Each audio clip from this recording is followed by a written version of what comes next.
Hello everyone म चाहिँ होइन कामदेखि आउँदै थिएँ अनि मैले चाहिँ बाहिर मेरो टेमुको सामान देखेँ अनि म दौडेर फटाफट हतारमा लिएर आएको है त।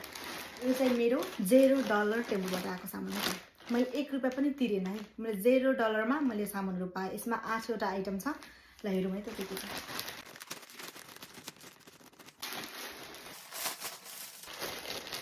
यो चाहिँ हट प्यान्ट रहेछ। तिमीलाई जस्तो देखाएको थियो त्यस्तै नै रहेछ, राम्रो रहेछ।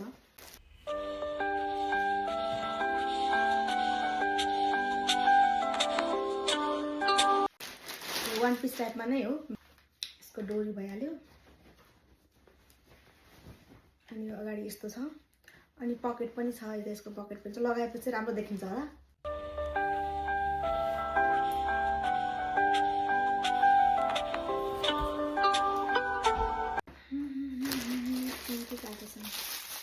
बोलाएको नाइट मास्क यो चलेको थियो नि त अनि मैले पनि अर्डर गरौँ न भनेर मैले पनि यो मगाएको है। कस्तो छ हेरौँ है त।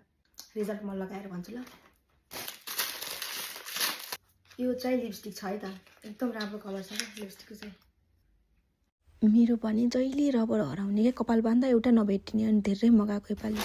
अनि अर्को छ यो लिप ग्लस डिफ्रेन्ट फ्लेभरको हो। एकदम राम्रो मिठो बास्ना आउँछ। मैले पहिला पनि अर्डर गरेको थिएँ अनि एकदम मन परेर फेरि पनि अर्डर गरेको है त। अनि यो चाहिँ घाँटीमा लगाउने नेक्लेस हो। मलाई चाहिँ मोटोवाला मन पर्दैन अनि सानो देखेको थिएँ, सानो नै रहेछ, मलाई एकदम मन पर्यो। अनि अर्को चाहिँ यो हाफ प्यान्ट र सर्ट आएको छ। यो चाहिँ हाफ प्यान्ट र सर्ट चाहिँ यस्तो छ, कटन कपडामा रहेछ, राम्रै रहेछ कपडा।